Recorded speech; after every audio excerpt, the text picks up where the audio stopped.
Fourth class at the Rangeview Athletics Hall of Fame tonight, this is something that we're really excited about what it's turned into, and everybody here is here for different reasons, but also the same reasons.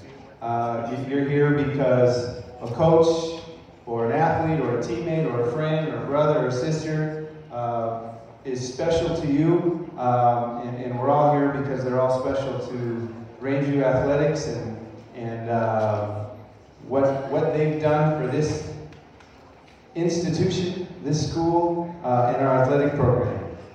Let me kind of explain a little bit about who you're going to see up on stage and how things will go a little bit. You're going to meet some of our Hall of Fame committee members. We have a Hall of Fame committee. Oh yeah, okay, sure. Don't cheer too much for them. They don't do that much work. But they're going to introduce the presenters. Our Hall of Fame inductees chose somebody who impacted them and that they wanted to introduce them into the Hall of Fame. So our Hall of Fame committee will be coming up here individually to introduce quickly the presenters. And then the presenters will come up and say wonderful things about our inductees. We have some plaques up here that we'd love to give our inductees as well. Miss Kelly, we can't do a whole lot here with Rangeview Athletics without Miss Kelly. Yeah, we can give her some appreciation. But she would love for the presenters as well as our inductees to come over and take a picture. And we will also, we have our opportunities for pictures afterwards as well. We will have a short ceremony, not really a ceremony, we'll have a short reception, thank you, in the Commons area. We've had a lot of people, this is a really cool week for a lot of reasons. This is our 40th anniversary. Could we just maybe get a raise of hands of individuals that were here 40 years ago when we kicked off Rangeview High School? Look around the room. There's a good representation. That's really cool, and I wish we had more of our current students here that could see that. But this is our 40th homecoming. So next weekend is our homecoming. We kind of kicked off some festivities last night. We had 50 or so Raider Palms alum, right? Dancing at halftime. That was really cool.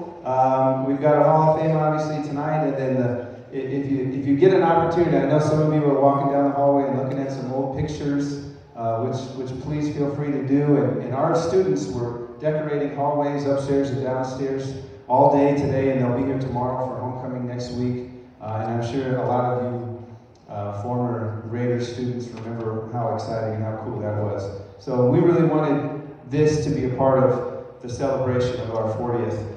So we're really, really happy that you're here tonight. So I get the opportunity to kind of get things started, and I'm going to introduce our first speaker, and that is Coach Terry Taylor, who I had the opportunity to coach with, and he hired me and gave me the opportunity to be here 22 years ago, so I'm eternally grateful for him, learned a lot from him, and please welcome Coach Terry Taylor.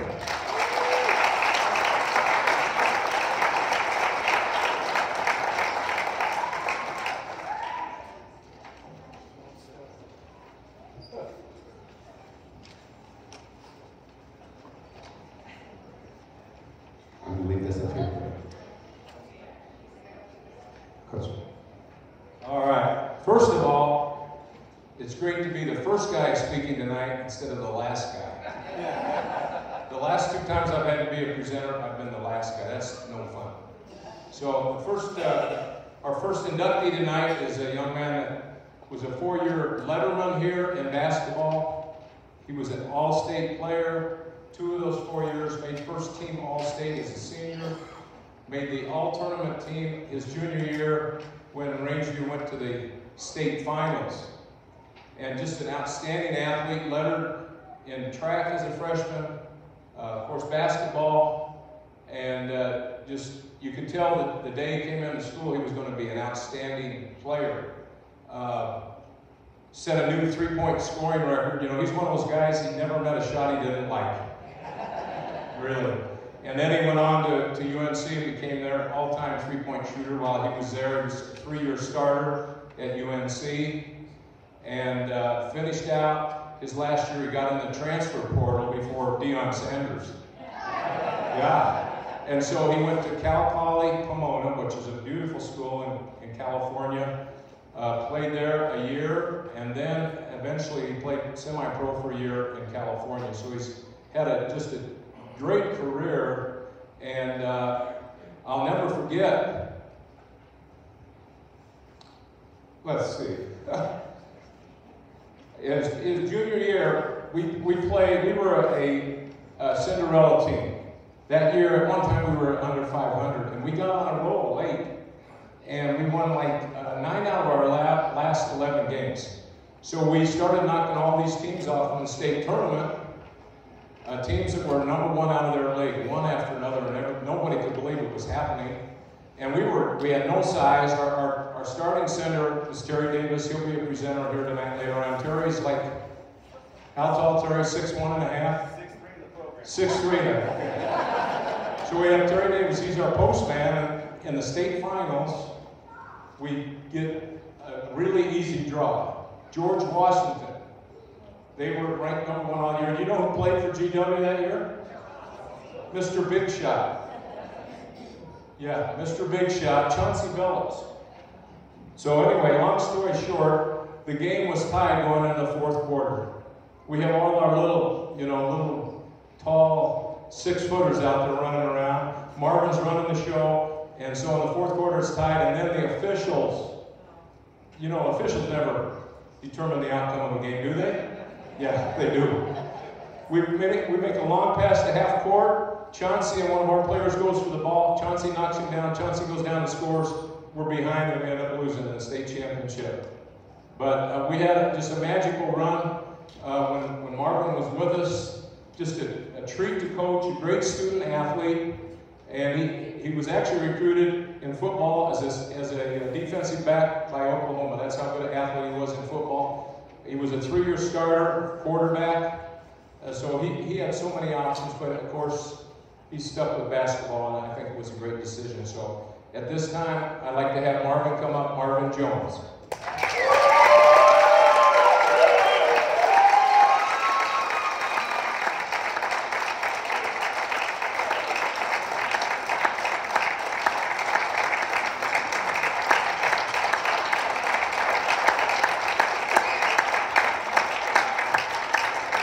When he was the leading scorer for us, he was also leading in assists, which is kind of hard to believe, but he was. Congratulations, man. Did we give this to him afterwards, John? You give it to him right now. There you are, man.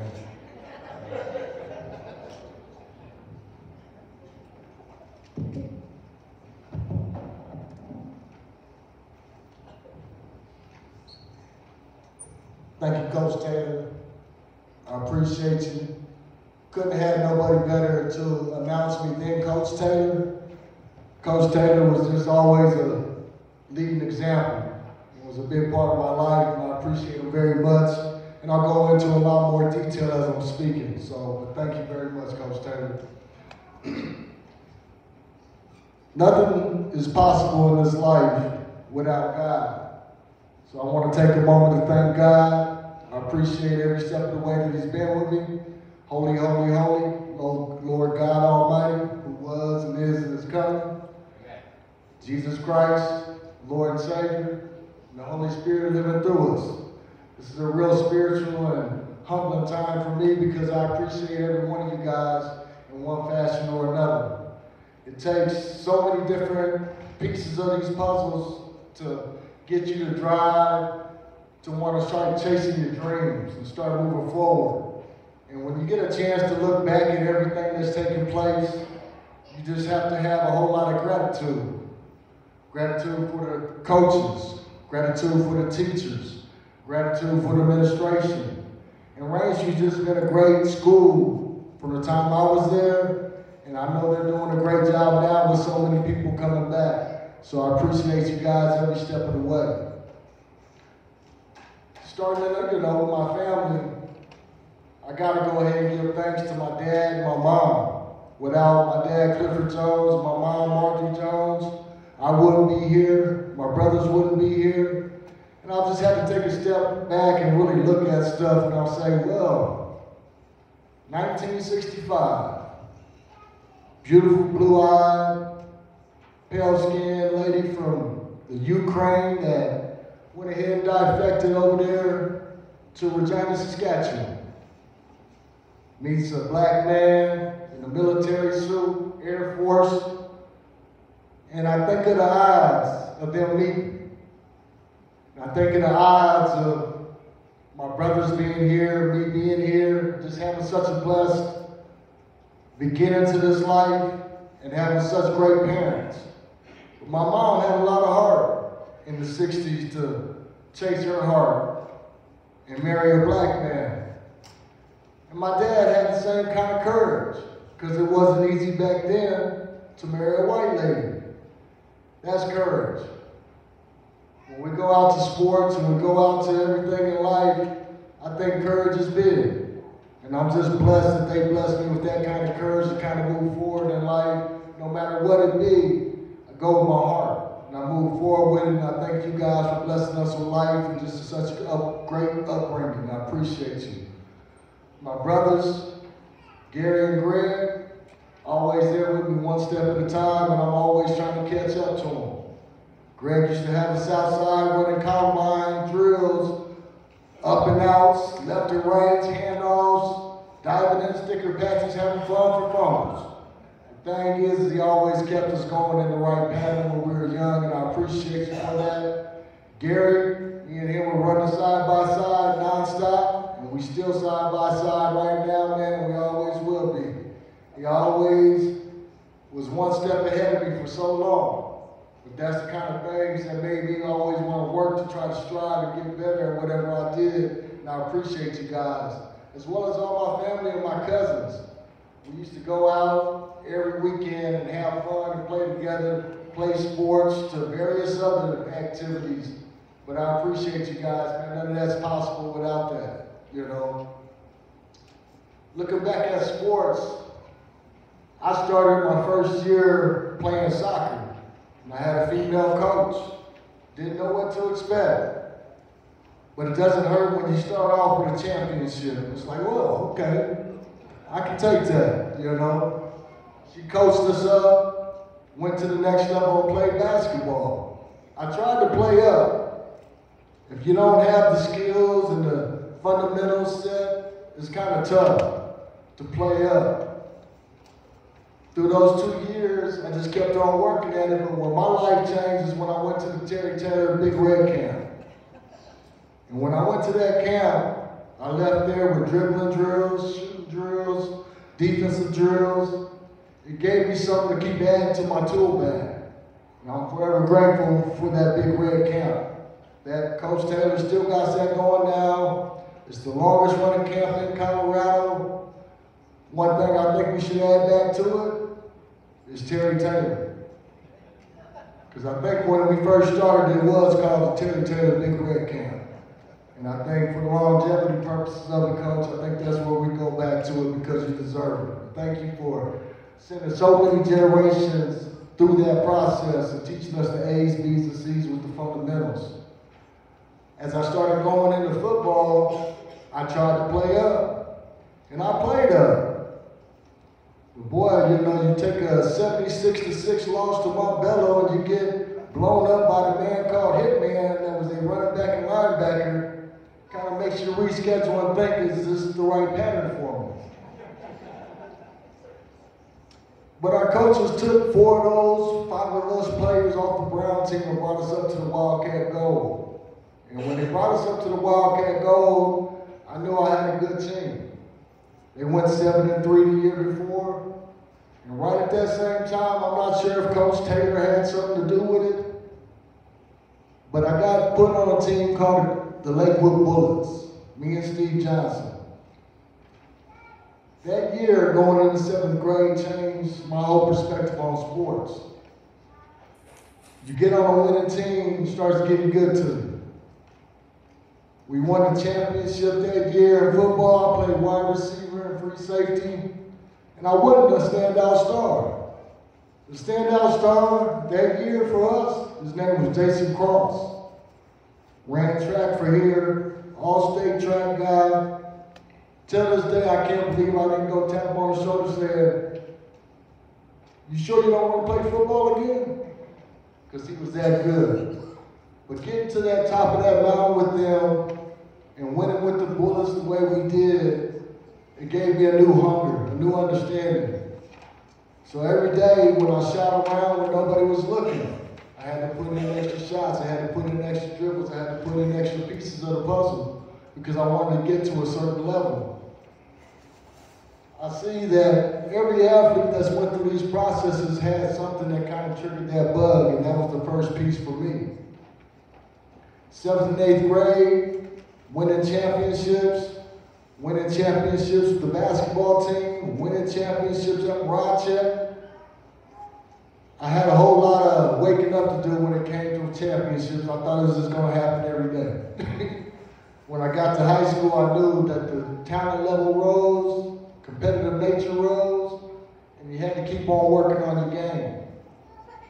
Freshman year, we had a great football team.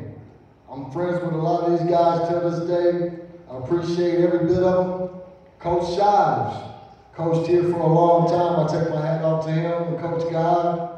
They helped us out a lot that year. We actually got to a mountaintop. Last championship I ever tasted. But it wasn't the last fun, positive, righteous year. Every year I played sports, I gained something. I gained something every year. But that sophomore year was a little something different when football season started. We had a coach by the name of Coach Giuliano. Great coach. We went up to Leadville. We went up there and practiced for a week. I'm not sure why many other schools don't do it because it developed something in us. That 92, 91, 92 year, that had nothing to do with my last pass at the end of the game. That had everything to do with Coach Giuliano setting the tone with us, teaching us the steps and progresses to get better. Even through the trials and tribulations, you watch all these seniors, and they stuck together. But to be able to come out and beat the #1 team in the state, #5 team in the nation by Mullen, on a last-second Hail Mary pass. I'll never forget being in that huddle. So many emotions. So many seniors thinking their last day, their last play was coming up. But to have a mosh pit, walk-off celebration with a last-minute pass in the back of the end zone to end the game and knock off the #1 team in the state, I can never forget that mosh pit. The whole crowd came down. We're in the middle of the field. But it wasn't just a pass, it was a team. It was an effort. It was something that we all built together from day one up in Leadville. And fortunately, that wasn't my last situation like that. I was able to go right back into basketball.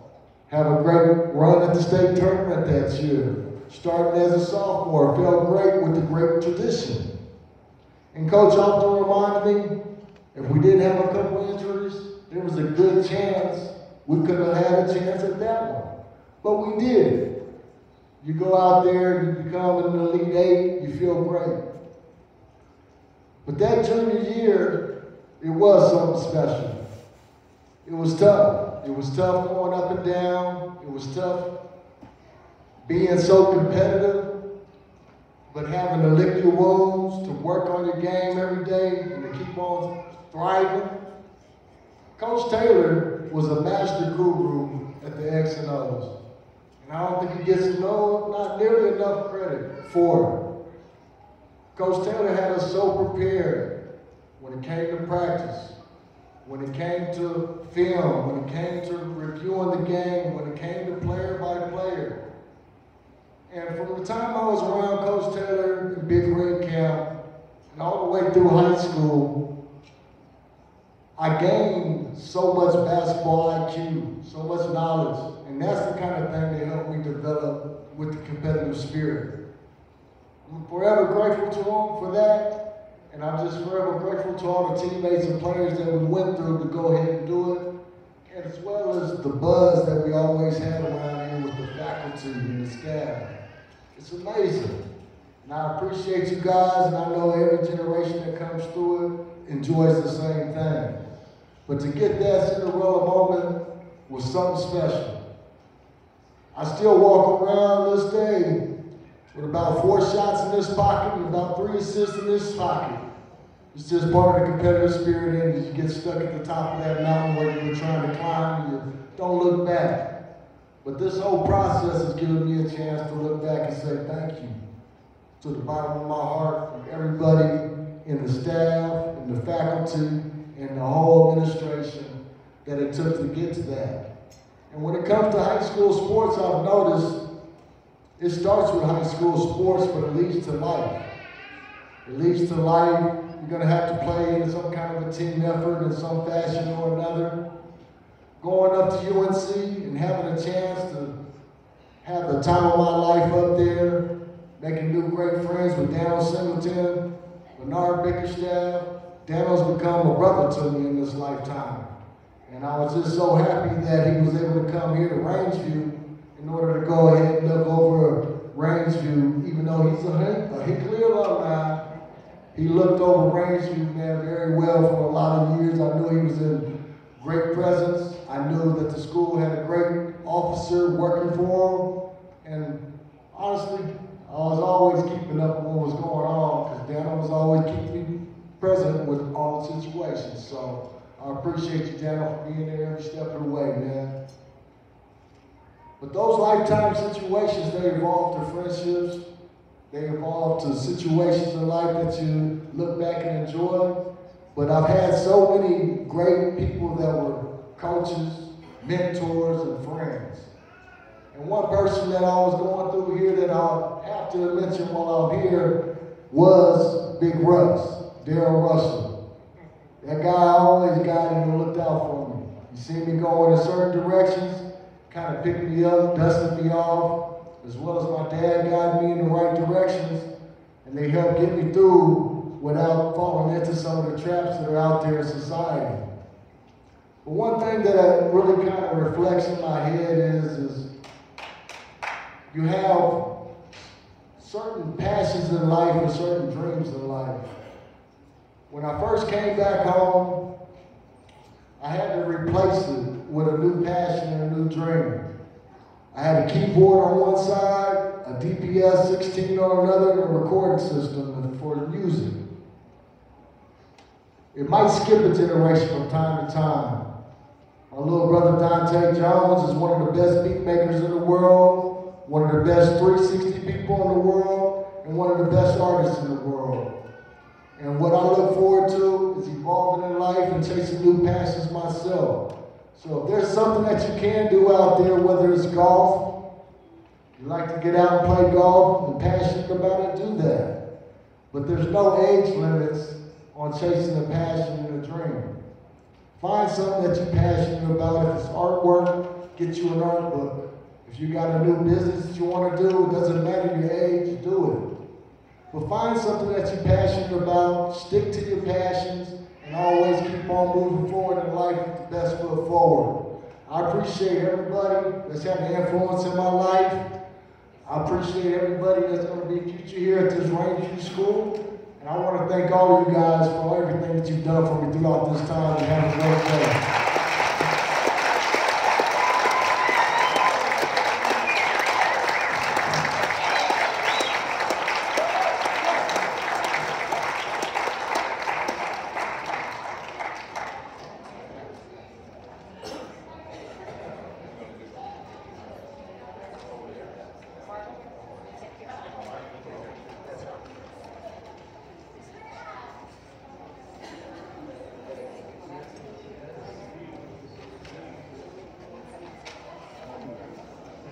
Hello, my name is Mike Campbell, Hall of Fame committee member, and I wanted to introduce Terry Davis, who is going to present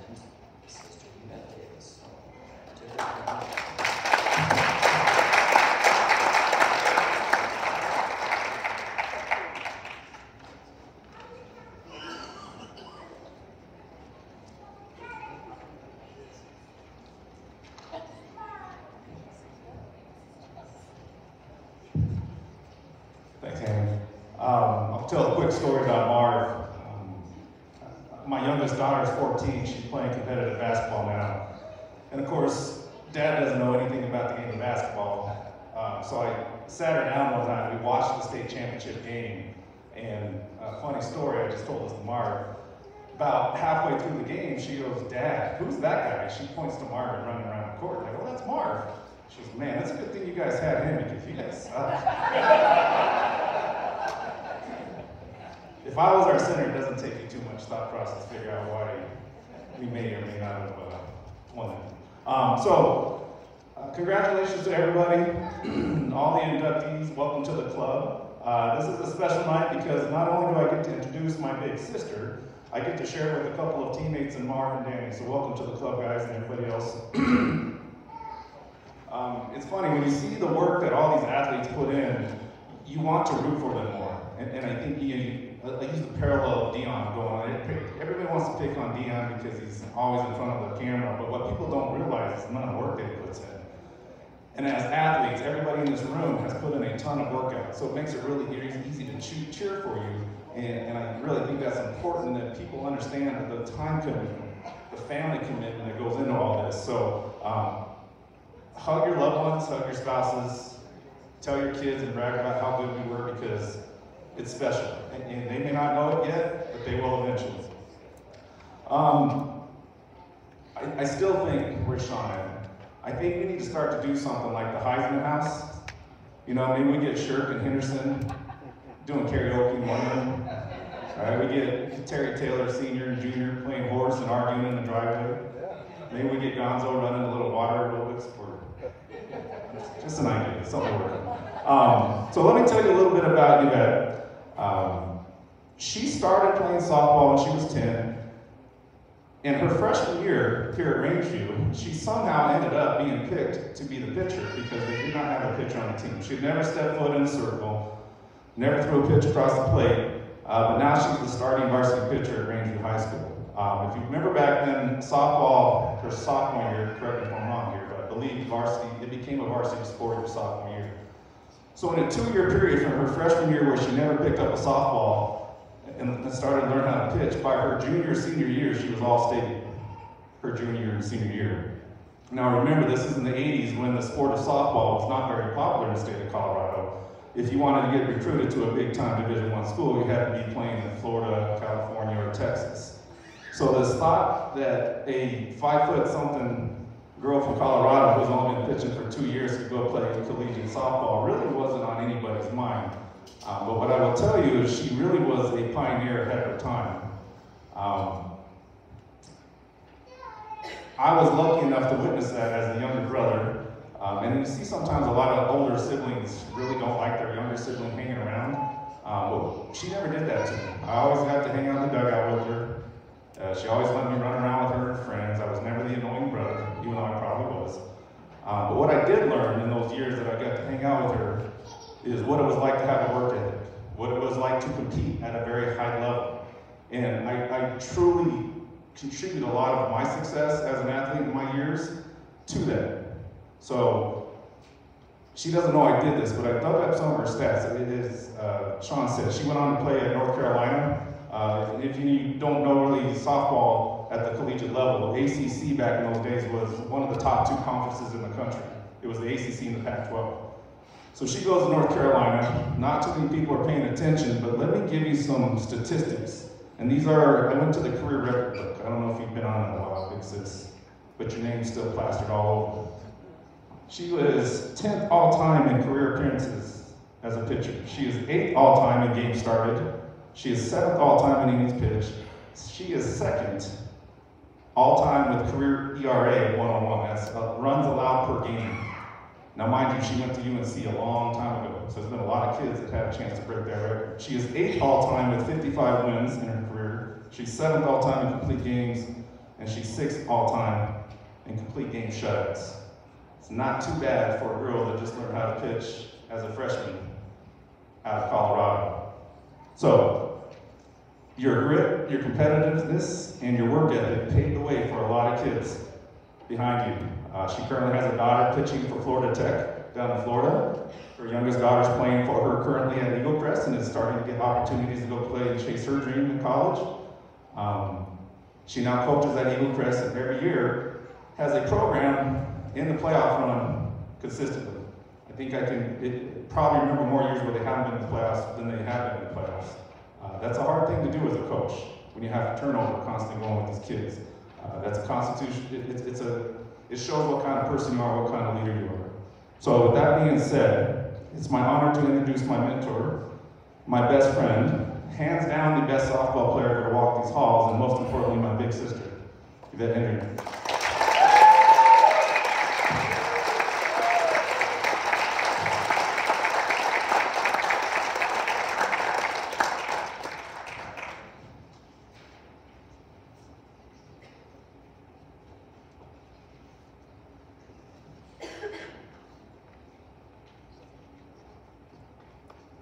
We are the first siblings to be in the Hall of Fame together. I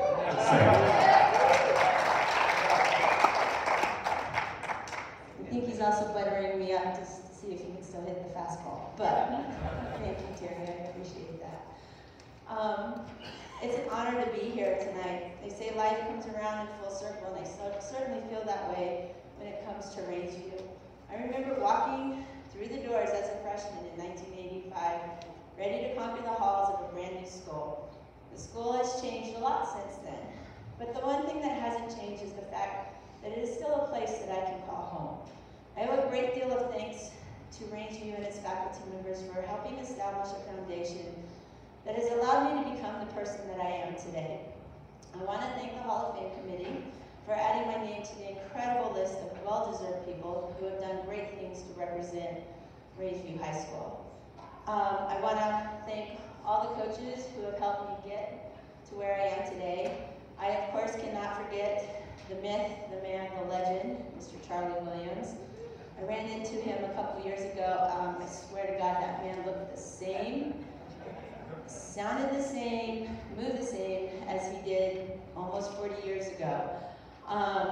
He believed in me when I was learning how to pitch. Like, Terry isn't lying. Softball was my thing. There were juniors and seniors. I played with some amazing ball players.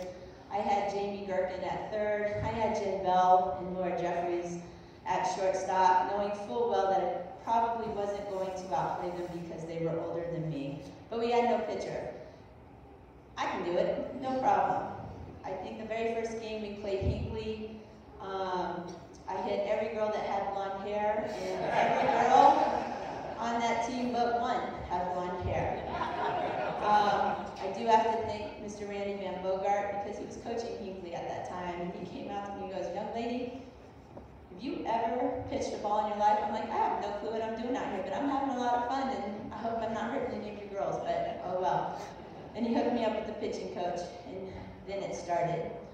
And Mr. Williams encouraged me every day. "Are you practicing?" "Yes." "Do you need a catcher?" "Yes." He'd come and catch me sometimes. I have a bit of my soul in every single one of those racquetball courts that are still there today. And I tell my players now that play for me, I became a pitcher by accident. But if it wasn't for Mr. Williams, I can still hear him, "Red! Red!" calling me out. Without that encouragement, I don't know if I would have been able to do as much as I have done. I do remember, I have to tell a story about him. It was wet, he had to dry the field, we were getting ready for a game, and he had it in his mind that lighting the field on fire was going to dry the field quicker. And then he got it in his head, he's like, "No, we'll light the field, it'll be awesome." He trickled a line of gasoline from the pitching mound to home plate. He's like, "Okay, get on the mound, I'm gonna light it, and you just throw the ball through it. It'll be awesome, the ball will come through, it'll look like it's on fire." The fire department didn't think that was quite as funny. But we had a lot of fun. He always made it fun. And as I coach now, I understand a lot of the things that he did for us and us players. Basketball practices were brutal.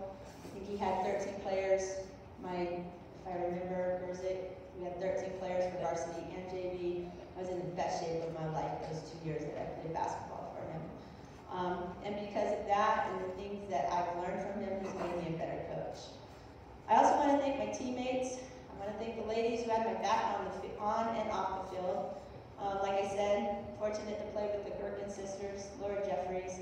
I can still hear Gerzik in my head yelling from the outfield, "Hey Davis, we would like to play too, let him hit a ball to us." She didn't say that when we were on the basketball court. I actually had the basketball court quite down. I'd stay at one end, check the ball at the other end. Julie and I would catch the ball, we were great. Less running I had to do, it was awesome. A couple other people though that I would like to thank, like I said, we don't really realize about the teachers and the faculty that help shape our lives. And the faculty that we had when I attended Rangeview were amazing. I don't think there was ever a day where I didn't have a faculty member go, "Great game, what do you got going? Who are you playing next? Who do you have?" I do remember Mr. Lambert, my biology teacher, tried to convince me that a curveball doesn't really move.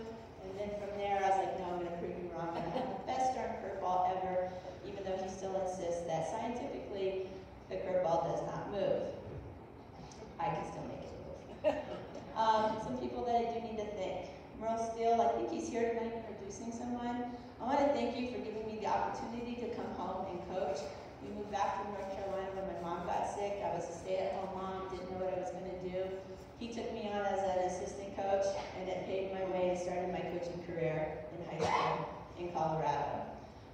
Next, I need to give a special thanks to Vic Strauss, who hired me as the head coach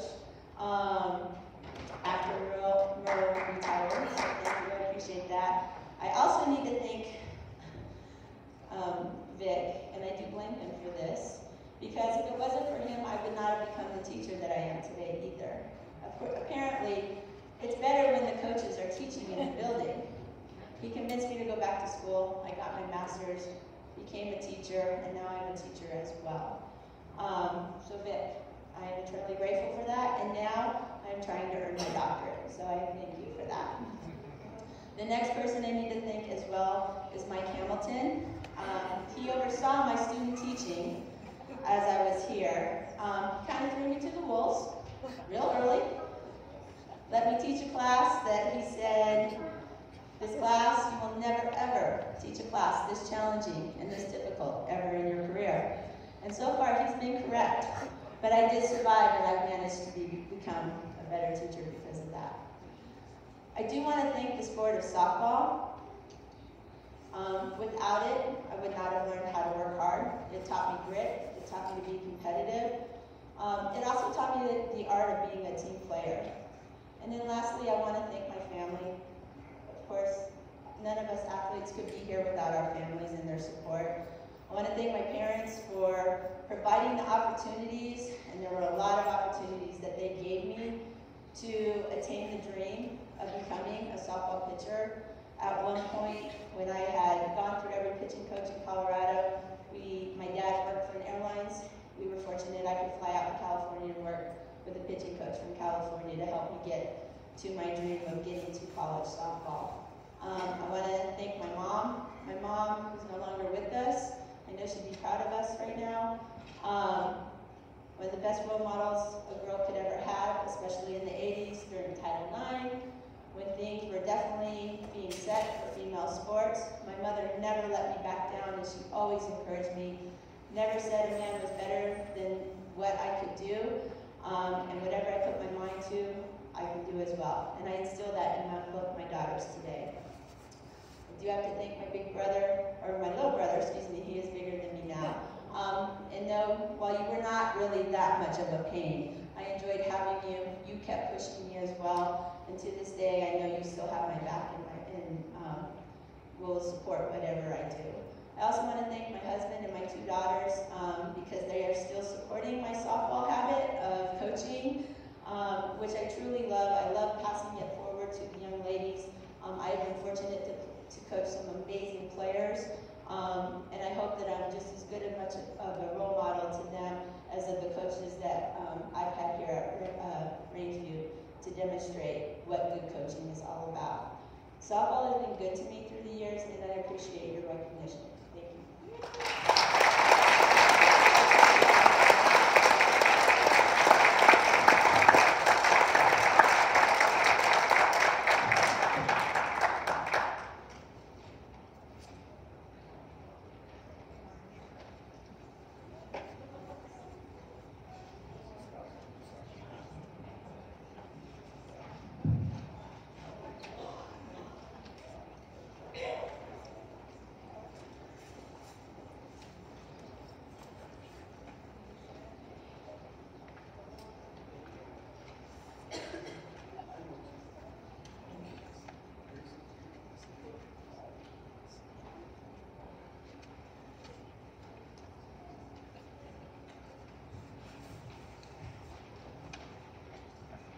Good evening.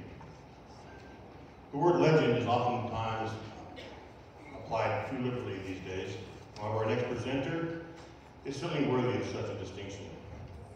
He was a legendary golf coach at Rangeview High School for 39 of his 40-year existence. 39 of 40.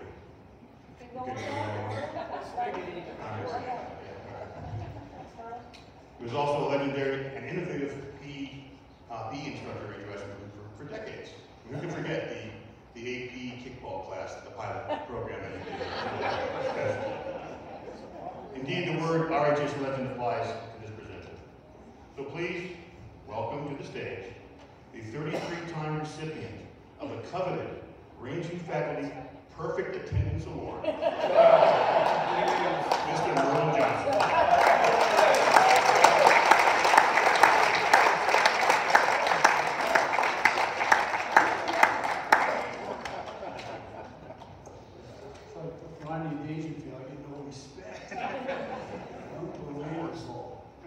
But, you know, I was sitting up here, and I won't go on very long.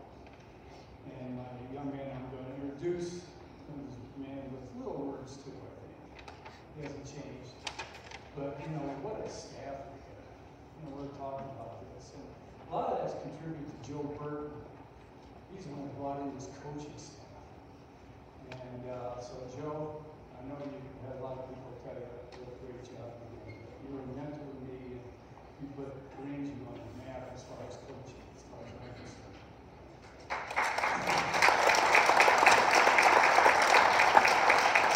And within that coaching staff, I had some great mentors, you know, Rick Strauss, Taylor, T.J. Henderson, and some of the great teachers we had here. You know, I got to be in North Central, and I got to know them and talk to them individually. And that, I think, touched on that, where, you know, the faculty was involved. I got to get out there. And they would always come up and talk to the kids about the game, or the play, or the feeder. I remember we used to go to, you know, seeing Tammy and the feeder, just enjoyed, you know, immensely. So, very fortunate as a teacher and coach. And coached a lot of years in basketball here, and also golf. They said 39 years, so I screwed up a lot of kids. That's a lot of years.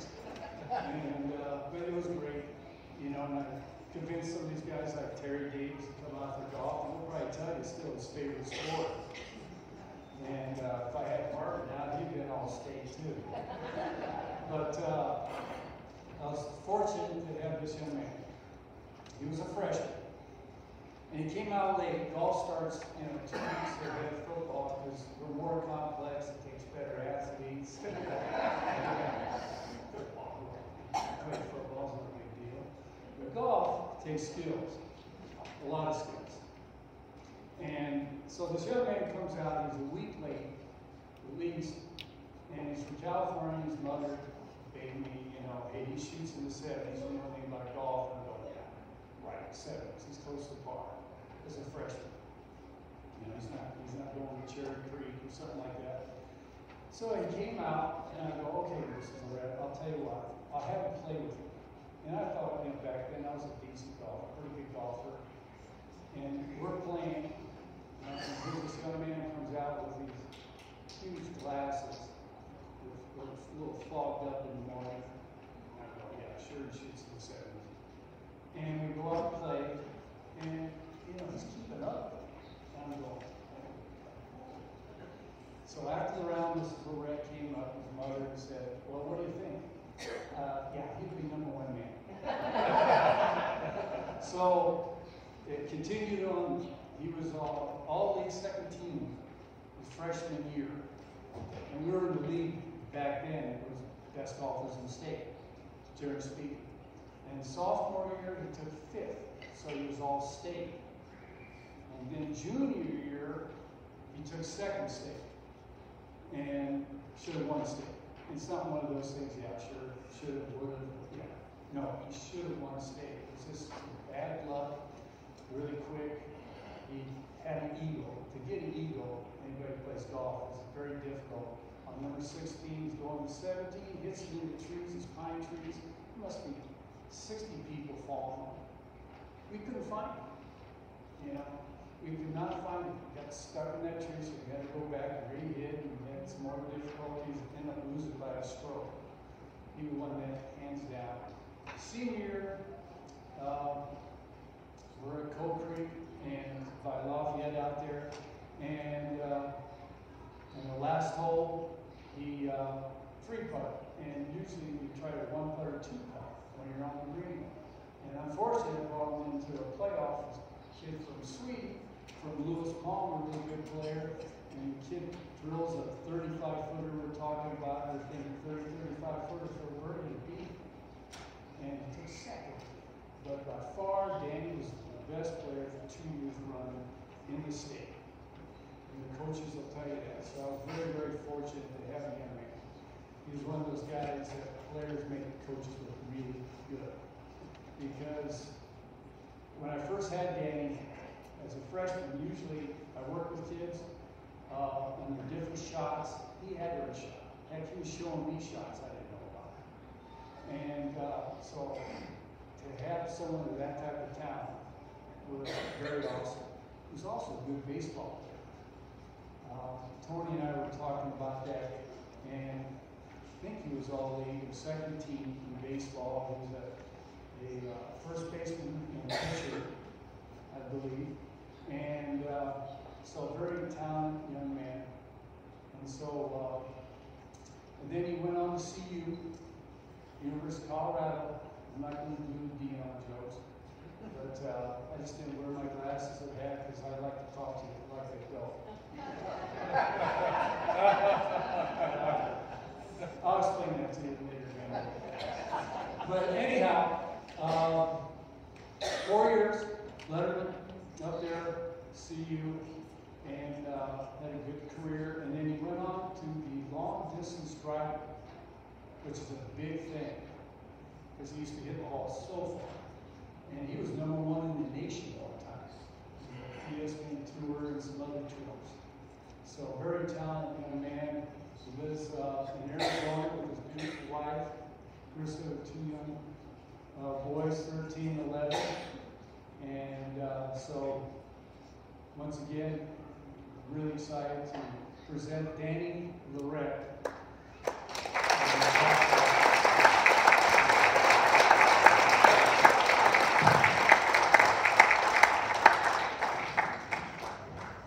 And like I said, this man's short words, you know, he won't come close to Marvin.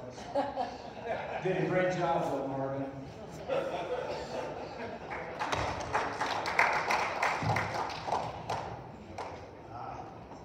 Perfect. Awesome.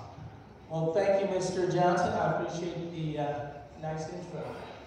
Just like, you know, I got to walk away from this. It's going to be time. My wife asked me, you know, I never saw anything like this coming in a million years. I used to tell my kids I played baseball, I played golf. They literally looked at me like, okay. You know, I coached the boys. You know, show them how to play golf. They don't listen to me. They're 11 and 13. I coached them in baseball from the beginning. They're starting to listen, but I've spent several $1,000s in lessons of people telling them the exact same thing that I tell them, so that they can come back and say, hey, this sounds familiar. But my wife asked me, she goes, what are you going to say when you grow up? I said, I'm going to be honest, I have no idea. You know, she said I should thank her immediately. But there's some years that came before her before I guess I should do that. Coach Johnson was right. I moved out here. Actually, we moved out here from California for one reason. It's because golf and baseball were 2 separate seasons in high school. In California, it wasn't. So my wife or my mom and my dad recently separated. So my mom packed me and my brother and my sister, and we moved out. And we did. We just showed up. And like you guys were saying, the coaching staff back there was awesome. I mean, I spent more time in Coach Johnson's maroon square 1978 Volvo than in any other car. He drove me, picked me up, drove me everywhere. Coach Annalee, the same thing. You know, it was a really good time. I mean, I used to love everything about it. I mean, I remember waking up, you know, we had baseball games. I was probably the first one in the locker room in the morning, shining my shoes. You know, and Coach Johnson was there, Coach Annalee was there, Steele, Shiler, and they were all in the little PE office. And the nice thing about the group back then was, you know, after a baseball game, a golf match, a basketball game, you know, Coach Taylor was there. It was just a big debrief session. There was never anything taken over the season. So it was a ton of fun, first of all. And it made everybody that, you know, that played during that time want to be there. Really enjoyed working, practicing, and all the above. Because back in 1990, there wasn't a lot of personal coaches. You know, now everybody's got their own instructor and everything else. But like he said, you know, I was out at Spring Hill Golf Course just beating balls until it was dark. And that's how you learn. Same thing with baseball. You know, I grew up playing baseball, golf, same thing. I went out to the baseball field, and Coach Annalee said the same thing. If you look at that goofy picture in that hallway, when you make a left, you're going to go, oh wow. You know, I was maybe 135 pounds, 3 inches shorter, and not even that much. But, you know, I had the ability to play, and I loved to play, and, you know, a lot of that got me through some of the natural disability I may have had just in the size place. But, you know, everything I did here in high school was such a great start, and I had a great time here. And it was really kind of because of Coach Johnson and Annalee. Like I said, I moved out here. You know, my dad was back in California, but they kind of took me under their wing. So it was nice to have that support system and everything else to really kind of get through high school. And all the teachers here. And shockingly enough, you know, I haven't spent a lot of time back. I live in Arizona, probably left right after college in 2000. I mean, there's a lot of these same people from 30 years ago still walking around these halls. And you really don't probably see that very often. But, you know, and that probably just attributes to kind of the group that they had and, you know, the friendships that they had. And a lot of the students did the same thing. You know, Terry's got groups of friends, and Marvin's that they still talk to. And I still talk to a few people from high school as well. And it was just, you know, it was a fun time. But I appreciate, like I said, this honor. It truly is an honor. I had a great time at Rangeview. And like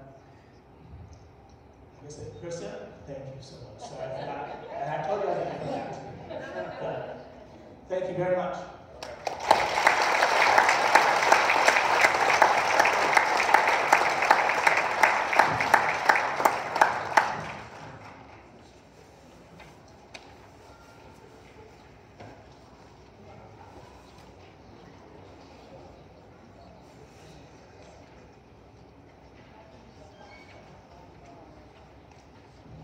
Congrats, Danny. We don't want to put too much on Merlin's plate. He was supposed to introduce our next presenter, so he's doing a great job. So we don't want to do anything to interfere with that. So please join me in welcoming our next presenter, our former athletic director, and as Danny mentioned, a great baseball coach, Tony Annalee.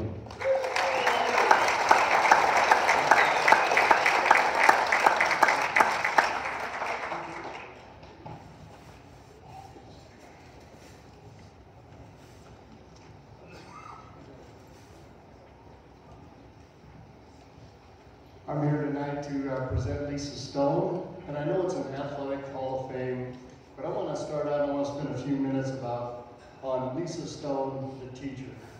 I have great respect for Lisa Stone, working with her for many, many years in the physical education department.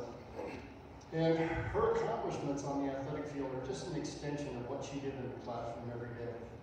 Her classes were planned, they were organized, they were disciplined, they were skill-based. and she connected with kids. She had this innate ability to get these kids to buy in. And in many cases, the kids that bought into PE back then, that's the last place they wanted to be. But as I watched her classes, I could see her engage these kids, and I could see her draw them in, and I could see her connect with them and have them connect with at least one aspect of what was going on in physical education, and I always admired that. Lisa was well respected, not only by our PE staff, by the staff in general, and by the kids in general. Although I will have to say there was more than one time where I witnessed Lisa Stone remind the student of what that respect looked like. And so this 5-0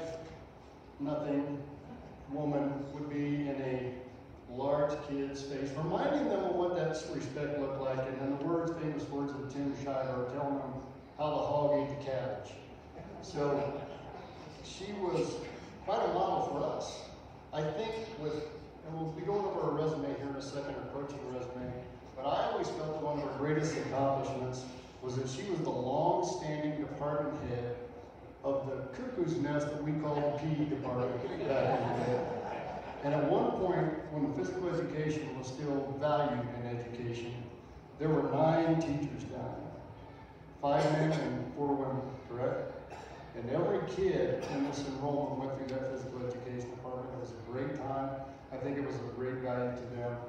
And you were a great role model for us in the PE department, even to the extent that with the number of kids that went through there, at one point we required swimming in physical education, which is unheard of today. And we didn't have enough teachers to teach it, and Lisa volunteered, Lisa along with Marvin Jones, volunteered to get certified in teaching swimming. That's how much it meant to her. So let's get to her coaching resume. If I'm not correct, and I think I am, I refer to our resident historian, Vic Strauss. I didn't get a chance to talk to Joe Burton, but I believe Lisa Stone is the only staff member that was the head coach of 3 sports in this school. She was the head volleyball coach, the head golf coach, and the head basketball coach. So that's quite an accomplishment. In volleyball, she began as a JV coach from 1985 to 89. She got the varsity job in 1990 and stayed there until 2000. Her 1990 team went undefeated, qualified for the state tournament, and Lisa was honored by being named the Continental League Coach of the Year. In basketball, Lisa started out as a JV coach in 85 again, 85 to 89. She became the varsity coach in 91 and 96. She did spend a short stint away from us, but we learned our lesson and brought her back in a hurry when we had a head coaching vacancy in basketball. Those basketball teams of hers made the playoffs 3 years in a row, went to the state tournament. Unfortunately, they ran into the buzzsaw that was Boulder High School basketball at that time in the first round of each of those years. Again, she was awarded in 1991 the Continental League Basketball Coach of the Year. So now she's got the Volleyball Coach of the Year on her mantle and the Basketball Coach of the Year from the Continental League. After she got out of basketball, she decided to get into officiating, and she is a renowned, recognized basketball official, both in the high school level and at the collegiate level, and she is still doing it to this day, 27 years of officiating basketball. She was...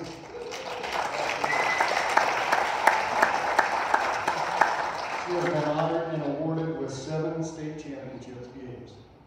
I didn't realize this, but in 2000, girls golf was finally sanctioned with the Colorado High School Athletes Association. Lisa Stone was instrumental in getting girls golf sanctioned in this state. And she coached our team from 2000 to 2006. Got us off the mark there. She was quite a player in her own right. She, as a player, she won the Saddle Rock Club Championship 5 years running. So if you play Lisa, you need strokes. Everybody needs strokes there. With that, I'd like to present, and I'm proud to present to this year's Hall of Fame class, Lisa Stone.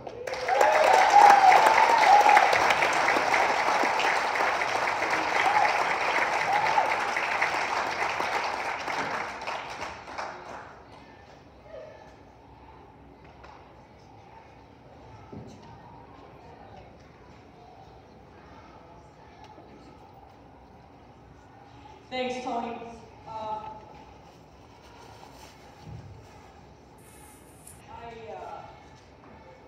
wrote a few things down, also so I don't forget. Appreciate you all being here. Appreciate my family. They put up with a lot of years of take care of my kid, because I got to go here, I got to go there. I want to thank Sean. Sean's done a wonderful job putting this together. And I don't know that you guys know that this is kind of a thing with high schools these days, to establish a Hall of Fame. And it's a great way to recognize the kids. It's a great way to recognize the teachers, a great way to recognize the coaches. So I really appreciate that. Spent a little bit of time here at this school. I know probably every nook and cranny that gym, I spent a lot of time there. I started, however, my career, I was a middle school teacher, and at that time I started coaching basketball at Hinkley High School.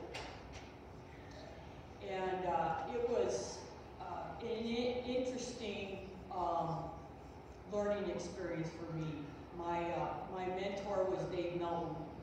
Some of you guys probably know who that was. Dave Melton was a wonderful coach. He was in the annals of Aurora High School basketball, girls basketball. He was known as the Bobby Knight of girls basketball in the state of Colorado, which most of you guys have an idea who Bobby Knight was. And one thing I learned from Dave was what to do and what not to do. He was quite the character, but the last year that I was there at Hinkley, I was his sophomore coach. He had probably, I would say, one of the best players that's ever played in the state of Colorado, the player by the name of Bridget Turner. And we went to the state championship that year, 1984. We were 22-0. And I thought it was kind of a shoe-in. And I thought, what a great opportunity as an assistant coach to, go see, your varsity team go 23-0 and win a state championship. But as Tony alluded, that Boulder High School kind of put a cramp, a little dent, a little noose. They were something else. The coach there, she won 5 state championships. Her name was Bobby Brown. And Hinkley probably played the worst game of the season. They lost 34-30, and it didn't happen. And it was kind of devastating. I thought, well, this is cool. How do you, learn how to coach and find out things and go to the state championship and win and be undefeated? Well, that didn't happen. Anyway, Dave Melton was instrumental. He was quite a character and remembered in girls basketball. After that, I moved to Rangeview and had the opportunity to be mentored a little bit by Terry Taylor. Won the state championship his first year here. As was said earlier, his X's and O's were impeccable. I used to talk to him a lot about what kind of skills and drills were going to help me with fundamental basketball here with the girls, which was a little different than with the boys, but I learned a lot. My first year as a coach here, I got an opportunity to go to a coaching clinic at CU. That coaching clinic was run by Seal Berry and Pat Summit, both in the Hall of Fame. Pat Summit is in the Naismith Hall of Fame. I think you probably know who she was. And I was like, wow, this is outstanding. And Seal Berry, she is an extremely knowledgeable coach and a person that's impeccable with ability and knowledge. She still works for CU. So I invited her to come to our banquet. And sure enough, she said, okay, so first year sealed berries at our banquet. I thought that was pretty cool. I'm on my way. Unfortunately, things didn't, progress quite the way I wanted to, but I would have to say that coaching basketball here was fun. It was an honor. Great kids, great parents. It was memorable. In 1996 is when, as Tony said, I started officiating basketball, which I wanted to stay in the game. It was just a little different. I want to thank some of my fellow basketball officials that are here tonight to support me. Staying connected to the game is fun, and believe it or not, we think officiating basketball is fun. Not every game, and I know Norm Wilson here, he would be able to attest to some of the fun games we had and some that weren't maybe quite so fun, but it was exciting, and this year I'm going to start my 27th year officiating basketball in high school. So in addition to basketball, I started out here. My first year I was a JV volleyball coach. The only thing I knew about volleyball was the ball was smaller than a basketball and it was white. And the head coach, a gentleman by the name of Doug Evans, was my mentor for volleyball. And he said, you know about coaching, you'll be fine. I said, well, the ball is white, it's a net. I said, okay, so let's get after it. So I had quite the opportunity to be mentored by Doug. He was a great person.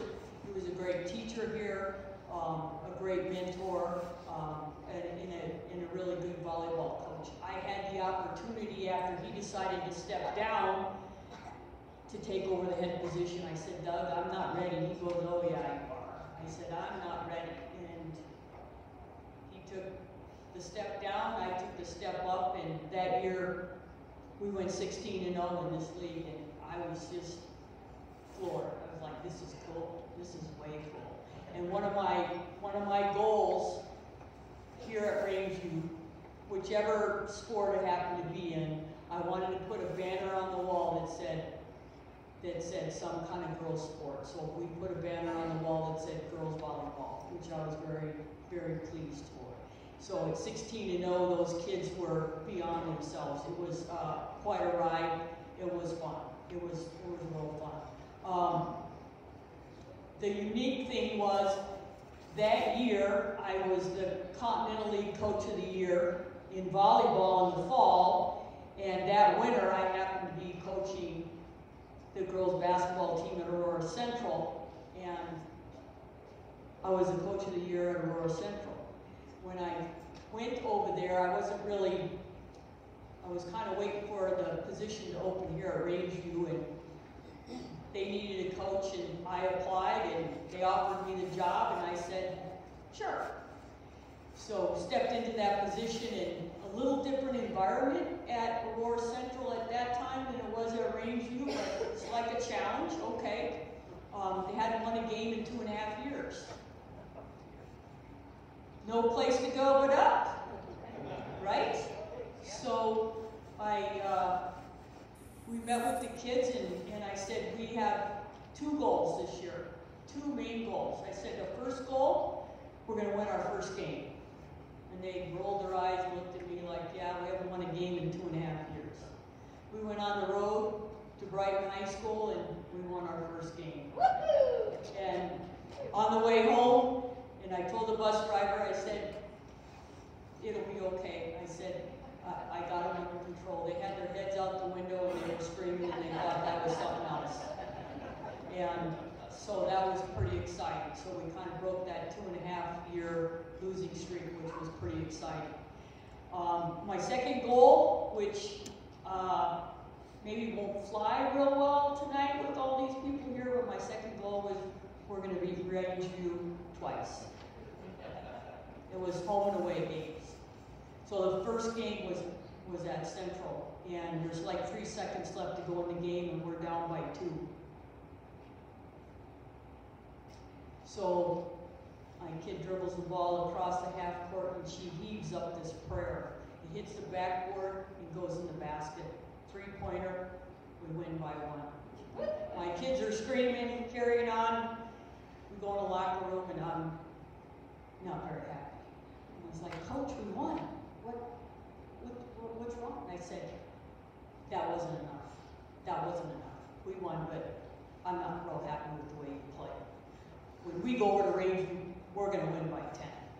So, and actually we did. So that was good. So those were, like I said, not to disparage Rangeview, but you know, as a coach, you gotta go with what you got, right? As Tony said in 2000, finally, Colorado High School Athletic Association decided to sanction girls golf. So, been playing golf since I was 7 years old. I said, yeah, I can probably do the golf team. And Merlin talked to me a lot about it. 39 years, I guess he knows a little bit about high school golf. Didn't really have any great players. I didn't have a Danny Luriette or anything, but the one thing that I set up for my kids was, their goal was, I made sure every kid had a set of clubs, and I made sure every kid knew enough to go to a public golf course and tee it up with anybody and know the rules. And that's what we did. And we competed. Those of you that don't know much about high school golf, the boys have the comfortable, awesome fall, wear a little t-shirt, you know, and a visor, and the girls have rain suits and stocking hats and hand warmers, and hopefully it doesn't snow when you play. And then you have to play golf, and they're like, I thought putt-putt was golf. Well, this is a little, you gotta be tough. You gotta be tough even in putt-putt. So, it was exciting. It was a great way to kind of finish my career. I had a great time. I think the kids had a great time. Spent a little time beating balls at Spring Hill, so that was very good.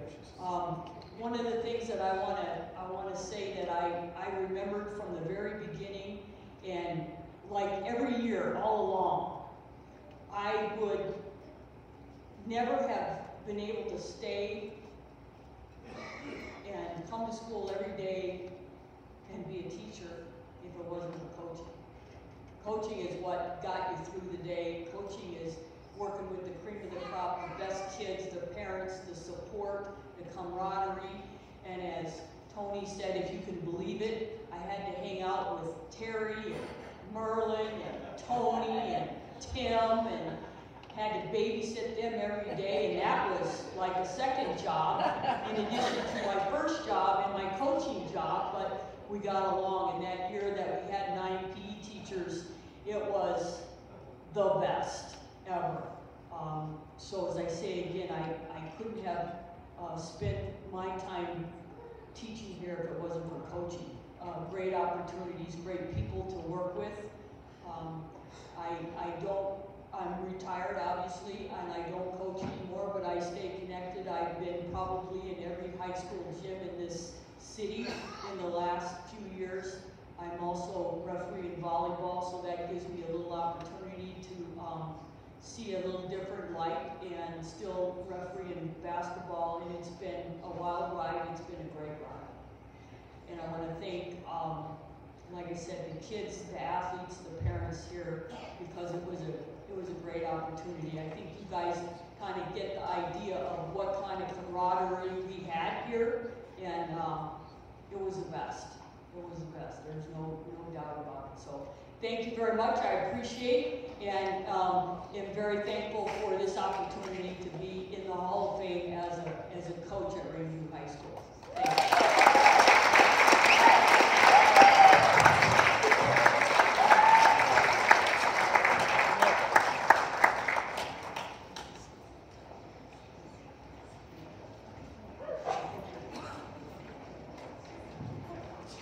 Congratulations, Lisa.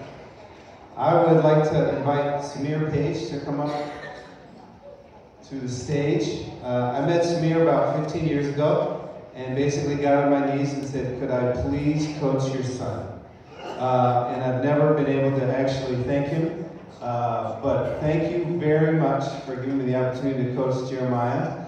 Jeremiah cannot be with us tonight, and I'm sorry I haven't mentioned this before, but we are recording. And we're going to put this on YouTube, so if there's anybody that wasn't able to be here tonight, or if you wanted to be able to share this, we have a Rangeview Athletics YouTube page that we're going to be able to send this out.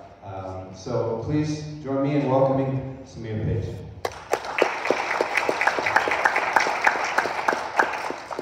All right. I'm going to keep this short and have a little speech. So, good evening. My name is Samir Paige. Jeremiah Daniel Paige. A lot of you all know him as JD, attended Rangeview High School from 2010 to 2014. During his time at Rangeview, the team reached the Elite Eight in the state tournament in 2011, the Final Four in 2012, the Sweet 16 in 2013, and back to the Elite Eight in 2014. While playing at Rangeview, Jeremiah became their all-time leader in scoring, three-pointers made, free throws made, steals, and blocked shots. On February 14th, 2014, Jeremiah shot 19 for 25 from the field, which included making 13 out of 18 three-pointers, which at that time was a 5A high school Colorado State record. He scored 52 points, earning him the best performance by a high school athlete in 2014. He also was the 2014 EMAC Player of the Year and made All-State in 2014 and 2013. Currently, Jeremiah is Rangeview's all-time leading scorer with 1,577 points, their all-time leader in free throws made with 336, number one in steals with 189, and these records are currently 10 years old and counting. Jeremiah is currently second in all-time assists at Rangeview with 353, second in three-pointers made with 139, and second in block shots with 128. It's not official, but I believe he's one or two in technical fouls as well. So, playing basketball at Rangeview while maintaining decent grades paid for Jeremiah's opportunity to pursue a higher education by attending Colorado State University, where he earned his bachelor's degree in communications. His accomplishments at Colorado State included scoring over 1,000 points and becoming one of CSU's all-time top 10 leaders in points and steals. Jeremiah has had the opportunity to play professional basketball overseas in countries such as Estonia, Kosovo, Ukraine. In 2021, Jeremiah won the top league scoring title for Bulgaria, averaging just over 20 points per game. He is currently playing in his second year in Switzerland. During the off-season, Jeremiah gives back to the community he was raised by volunteering with different nonprofit organizations and various youth basketball camps. In life, a lot of people don't get the opportunity to meet their favorite athletes. I'm blessed to be able to call mine son. Congratulations, Jeremiah Daniel Paige, JD, on being inducted into the 2023 Rangeview High School Hall of Fame.